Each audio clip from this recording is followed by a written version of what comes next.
اگر دنیا عمران خان کے خلاف ہے تو میں اس دنیا کے خلاف ہوں. 2018 میں عمران خان ہمارا انتخاب تھا اور 2023 میں عمران خان ہمارا ضد ہو.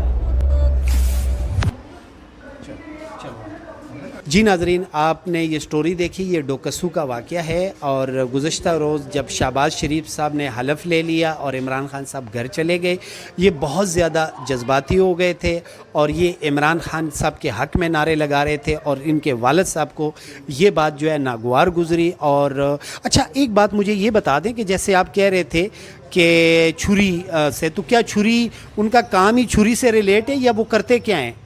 وہ چکن کا شاپ ہے. اچھا، بس اس ٹائم وہ کام کر رہا تھا چوری. تو غلطی پھر ان کی بھی نہیں ہے، ظاہر چھری تو ہر وقت ہاتھ میں ہوتی ہے. نہیں، غلطی تو والد کی نہیں ہے، کیونکہ اس کی غلطی ہو بھی تو میں نہیں بول سکتا کہ اس کی غلطی. اس کے ہاتھ میں چھری تھی، اس ٹائم وہ کام کر رہا تھا، اس کے ہاتھ میں چھری پہلے سے تھی. تو آپ بھی تھوڑا سا شرم کر لیتے، آپ کو یہ پتہ ہونا چاہیے کہ چھری ہاتھ میں ہے تو ابھی ذرا گزارا کر لوں. نہیں، اگر میرا والد دنیا میں اور کوئی کام بھی بول دینا میں سب کچھ ماننے کے لیے تیار ہوں، مگر صرف اس چیز کے خلاف ہوں کہ عمران خان کا سپورٹ میں نہیں چھوڑ سکتا. عمران خان کے ساتھ رہوں. بقایا دنیا میں جو کام بولے میں باپ کے ساتھ ہوں، مگر ہم عمران خان کے بارے میں بولے تو نہیں.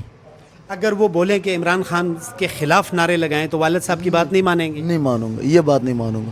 بقایا یار دنیا کا ہر بات مان لوں گا. اگر بولے ادھر اپنے آپ کو آگ لگا دو تو آگ لگا لوں گا، مگر اگر بولے کہ عمران خان کا نعرہ نہ لگاؤ، یہ ہو ہی نہیں سکتا.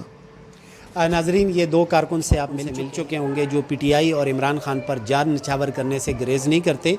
یہ کہتے ہیں کہ اگر میرے والد صاحب مجھے کہیں کہ خوں میں چھلانگ لگا دو، یہاں پر خود کو آگ لگا دو، تو میں انکار نہیں کروں گا.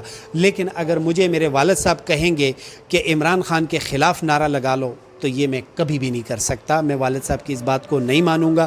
بہرحال میری علی محمد خان صاحب تو میرے موسن بھی ہیں، اور عمران خان صاحب اگر یہ میری ویڈیو جو ہے ان تک کسی بھی طریقے سے پہنچتی ہے تو ان سے ایک گزارش ضرور کرتا ہوں، عمران خان صاحب سے اور علی محمد خان صاحب سے، کہ وہ ان دو کارکن کو ملاقات کا ٹائم ضرور دیں. اپنی دعاؤں میں یاد رکھیں. اللہ حافظ، اللہ نگہبان.